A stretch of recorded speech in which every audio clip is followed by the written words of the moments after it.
Halo Kidalers, balik lagi di channel Hobi Kidal. Di video kali ini aku ditemani oleh Kojimi. Mungkin bagi kalian yang udah kenal sama kita-kita, merasa kok gak imbang ya antara siapa partner atau followers siapa, yang lawannya juga siapa. Ya aku bilang ke Kojimi, aku tangannya agak sakit, jadi ada tenis elbow.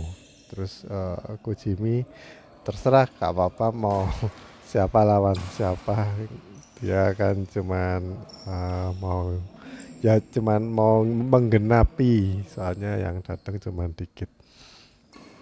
Dan sebenarnya settingan kayak gini ya, jadi Coach Jimmy kan coach ya, jadi biar anak-anak dua ini bisa belajar juga gitu, tapi kita juga mainnya nggak ini sih, serius tapi nggak terlalu ngotot. Maksudnya ngotot untuk cepat menang dan cepat menghabisi lawan. Jadi masih jarang untuk nyemes-nyemes atau main cepat, jarang. Tapi kita bisa lihat ya, meskipun kita mainnya nyantai, ini tergantung lawan kita sih sebenarnya. Apakah Dito sama Neville ini sebenarnya kepingin belajarnya itu mau main cepat, pingin ngotot menang, atau cuman mau main-main aja. Kalau mau main-main aja ya kita ngikut mereka lah. Jadi kalau lawannya ngotot menang, terus poinnya bisa nyusul kita jauh ya, jadi kita harus berusaha lebih keras. Jadi Kojimi dan aku harus berusaha untuk menangin permainan sih. Jadi tergantung Neville sama Dito. Kalau settingannya kayak gini, jangan merasa kayak wah ini kayak pressure test, aku kayak dihukum atau dibully gitu ya. Enggak. Jadi ini bisa kalian manfaatin untuk belajar juga ya. Tapi kalau kali ini kayaknya kita main nyantai, tapi kalian bisa belajar mengenai strategi atau rotasi juga. Makanya di video kali ini aku kasih subjudul belajar lagi rotasi atau muter-muter di lapangan. Ya kalau aku lihat sih Neville tuh cukup bagus untuk rotasinya, dia tahu kapan harus jaga depan dan jaganya itu di mana. Cuman yang mungkin kurang arah pengembaliannya aja, masih tanggung-tanggung dan lebih fokus ke nyemes keras, terus gerakannya masih diayun 2 kali kadang-kadang ya. Tapi kemarin aku bolos sama Neville udah mendingan sih. Meskipun aku sama Kojimi juga kadang-kadang masih miss ya siapa yang ambil, tapi kita udah tahu gitu kalau misalkan coach ini nggak ambil, aku harus ngambil, terus harus jaga di mana, mengembalikannya itu yang penting. Kalau kamu lihat partnermu itu nggak ngambil, terus kamu yang ngambil, itu kamu tempatin di mana. Lalu sehabis dipukul, partnermu harus menempati ruang yang mana. Kayak gini ya, aku ulangi lagi videonya. Jadi sewaktu bolanya sama Coach Jimmy itu dikasih ke daerahnya Dito, ini kan kayak setengah placing atau ngelap, nanggung sih sebenarnya. Tapi tujuannya mau ngasih di depan, depannya Neville dan di belakangnya Dito, jadi di tengah-tengah. Tapi sama Dito langsung disemes, terus Coach Jimmy itu udah siap. Nah, Neville ini yang tugasnya sebenarnya kalau misalkan ada temennya atau Dito itu melakukan gerakan kayak gitu, Neville ini ya nggak boleh asumsi bahwa bolanya itu bakal mati. Di smash Dito, Coach Jimmy bakal mati. Jadi harus kayak siap terus gitu. Nah ini aku ulangi lagi juga ya. Ini contoh yang baik, aku ngasih lob, terus sama Dito di lob. Ini harusnya aku ya yang ambil, tapi karena udah telat, terus Coach Jimmy yang cover. Karena Coach Jimmy naruh di bagian net, jadi aku harus lari-lari untuk ini ya, marani atau menjemput bola pengembaliannya. Belum tentu juga sama Dito bakal di net, atau ada kemungkinan itu aku harus mikir juga. Ada kemungkinan nanti sama Dito dikasih net silang, dan dia tadi sebenarnya ngasih net silang ya, udah bener ya. Cuman nyangkut. Nah itu kita harus banyak belajar juga. Kalau bolanya itu di situ di depan net, itu kemungkinannya apa aja yang bisa terjadi. Nah ini juga kasus berikutnya ya. Kojimi kan bagus ngasih ke daerah yang kosong. Terus sama Dito di lob, gampang soalnya kalau di lob. Lalu Dito mikir bakal di lob sama Kojimi, itu salah ya. Jadi kalau ngelob harus jaganya itu di tengah-tengah kamar kiri dan kanan atau berpisah gitu. Gak boleh asumsi bakal di lob, nanti nggak ada yang jaga. Soalnya daerah coverannya Dito sepanjang lapangannya double itu. Cuman di kiri aja yang Neville jaga di kamar yang kanan sepanjang lapangannya double yang di bagian kanan. Jadi itu udah tugasnya Dito yang ngambil. Nggak mungkin kalau Dito udah mundur, Neville nggak mungkin masuk ke daerahnya Dito, itu sama aja menjajah daerahnya Dito. Jadi nggak boleh kayak gitu. Ya menurutku kalau aku lihat Dito ini orangnya kayak lebih, ini ada orang tertentu yang kayak mau pergi-pergi dia itu nyiapin kayak koper, terus baju-baju itu sehari sebelumnya atau bener-bener kayak di planning gitu ya.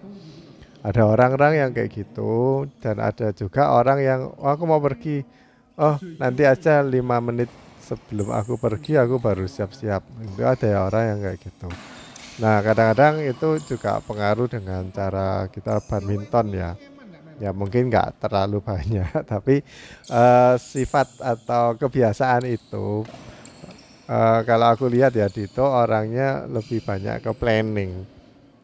Jadi oh kira-kira ini di lob, jadi cuman punya kayak asumsi. Padahal eh, banyak ini sih, banyak pengembalian yang di luar nalar atau di luar pengembalian yang standar, khususnya ke Kojimi ya.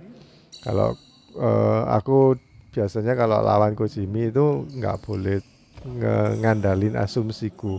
Kalau kebiasaan 99% orang kalau dikasih di posisi itu mengembalikannya kemana, itu cara yang 99% orang. Aku nggak boleh mikir yang 99% tapi harus mikirin yang 1% itu. Nah, sisanya itu biasanya yang Kojimi lakukan. Kayak tadi kayak angel ya, kelihatannya susah untuk ngasih drop shot ke arah silang. Kayaknya gerakannya kan kayak mau ngelob ke arah silang, ke arah situ ya. Tapi kan nggak jadi, cuman diblok aja, ditaruh di depan. Walaupun itu sebenarnya nanggung loh bolanya Kojimi tadi, tapi karena Dito udah gerak ke belakang, asumsinya ke belakang, terus dikasih di depan dia kaget. Nah ini apa ya? Kadang ada orang yang udah memang punya asumsi nggak apa-apa, bagus juga, tapi juga harus memperhitungkan yang 1% itu. Jadi oh ya kalau di lob, kalau enggak aku harus ngapain. Nah ini kan tadinya oh ternyata nggak jadi di lob, ini yang 1% aku mesti ngapain, jadi harus siap untuk maju ke depan.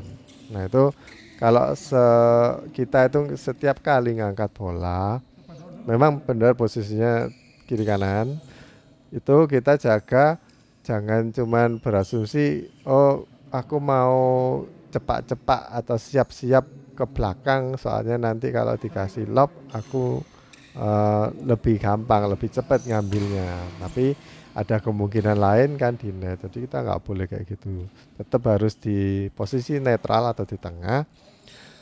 Kalau dikasih depan ya harus gerak cepat ke depan, kalau terisi belakang ya harus cepat gerak ke belakang. Nggak boleh uh, kayak oh aku tak disi ke belakang dulu, nanti kalau ternyata dikasih ke depan lari-lari ke depan udah nggak nodot, itu salah ya.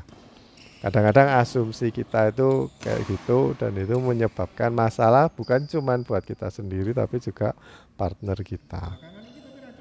Yang sering aku temui itu ada teman-teman yang udah kadang mau mundur, udah mau ngambil tapi nggak ambil, terus juga nggak lari kemana-mana. Jadi tetap diam terus cuman jongkok aja atau nunduk aja biar nggak ketampel boloi atau partner yang di belakang. Tapi itu nggak efektif soalnya yang di belakang mau mukul udah jaraknya sama kamu itu sedikit, jadi dia takut untuk mukul nanti ngenai kepalamu atau badanmu, jadi nggak bisa kayak gitu. Nah ini yang aku maksud yang 1% tuh ya. Jadi rata-rata orang kan dikasih net silang ngasihnya net lurus atau net setipis mungkin ya. Kalau aku biasanya ngasih net setipis mungkin biar Dito itu larinya jauh dan Dito udah gerak maju sama Kojimi ditaruh ke belakang. Nah itu gak semua orang bisa kayak gitu. Jadi kita nggak boleh asumsi kalau ada ternyata lawan kita itu bisa melakukan yang 1% itu, kita harus lebih waspada dan nggak boleh buru-buru maju atau nggak boleh buru-buru mundur. Nah tadi aku bilang kalau kita punya asumsi kayak gitu itu bisa merusak formasi kita ya. Jadi yang soro atau yang susah itu kita sendiri sama partner kita. Misalkan kayak gini, kita itu sebenarnya udah bolanya itu harusnya kita yang ambil karena udah ditaruh di belakang. Tapi kita udah asumsi untuk ngasih ambil di depan gitu. Dan kalau misalkan lawannya bagus bisa ngasih scan atau disentek ke belakang gitu, kita kan udah maju. Nah itu partnernya udah harus cover yang di belakang gitu. Walaupun mungkin jarang ya, kayak itu kejadian yang miskalkulasi dan partner kita yang kita kan udah maju, partner kita kan harus ngambil yang di belakang itu walaupun jauh dan sulit itu tetap harus dia yang melakukan karena kita udah nggak mungkin habis maju terus mau mundur lagi itu nggak mungkin. Jadi kalau udah maju ya maju aja, yang belakang itu yang ngambil. Kemarin aku partneran sama anak yang dia sebenarnya aku nurunin bola dia itu udah maju bener tapi lawannya itu udah tahu terus cepet dia ngasih ke ngelop lagi ke belakang gitu. Nah seharusnya itu kan bola aku bisa nyemes 2 kali langsung. Tapi sama partnerku yang habis maju ke depan dia kaget karena ada bola yang lewat dia, terus sama dia refleks dipukul. Terus, ya itu salah. Aku bilangin dia kalau udah maju bener, kamu maju aja nggak usah ikut ngambil. Itu bagiannya yang belakang. Memang yang belakang susah harus cover kiri kanan di belakang dikocai terus dilopi ke belakang terus ya dia harus cover belakang terus sampai nanti bisa nyemes keras atau mungkin ada kesempatan untuk rotasi. Nah kayak gini sebenarnya Coach Jimmy yang ini ya yang ambil harusnya karena bolanya Coach Jimmy aku serobot jadi dia agak kesulitan untuk bergerak ngisi ruang yang kosong. Itu sebenarnya ya nggak ada yang salah juga sih. Kadang-kadang aku lihat atlet itu yang depan juga habis servis terus bisa nyerobot gitu. Uh, tapi ya bagus lawannya juga tadi itu juga bagus ya langsung ngasih ke silang gitu ke blessing. Sedangkan Kojimi kan tadi udah mau ngambil ke kanan terus mau balik badan ke kiri itu agak berat memang. Tapi kalau mungkin kalian masih muda bisa dan harusnya memang lebih cepat lagi untuk gerak ke sisi yang kiri tadi atau yang ke ruang kosong. Uh, Ya kalau kita bandingin sama atlet ya mereka tentu muscle build-nya beda. Makanya mereka bisa melakukan hal-hal seperti itu. Tapi kita juga harus ini sih, harus sadar partner kita itu kondisinya gimana. Apakah dia kakinya sakit atau kakinya lemah atau karena memang udah ada usia atau memang gaya permainannya itu nyantai. Kadang aku nemui ada beberapa orang yang usianya mungkin 1 atau 2 tahun di bawahku berarti kan masih sepantaran ya. tapi udah larinya itu udah lebih lamban dari aku. Nah, kita harus tahu ya kondisi mereka itu, partner kita itu seperti apa. Jadi nggak boleh sebenarnya ngasih pengembalian kayak aku nyerobot-nyerobot bolanya yang harusnya bolanya belakang, pemain belakang, aku serobot. Tapi lawannya nanti bisa ngembaliin ke sisi yang lain dengan cepat. Itu kita nanti banyak matinya kalau kita main serobot-serobot. Jadi kalau kita tahu mainnya teman kita itu lebih banyak ke santai, placing-placing atau slow mainnya, kayak gak pernah gerusa-gerusa, semuanya ditata, itu biarlah kita itu mainnya yang model tataan semua, jadi nggak banyak resiko. eh, tapi baliknya juga nggak nanggung sih, tapi itu semua udah kayak di polanya, patternnya itu udah strategis. Biasanya yang main kayak gini tuh om-om atau bapak-bapak itu mainnya kayak gitu. Jadi kita harus paham juga mereka mainnya kayak apa, kita ngikut aja. Karena kita kalau merubah permainan mereka, kita cepetin, terus mereka jadi ngomel. Biasanya ngomel, gak boleh kayak gitu, aku gak iso. Jadi kesimpulannya penting buat kita itu tahu ada beberapa opsi pengembalian yang apa aja, terus jangan diasumsi.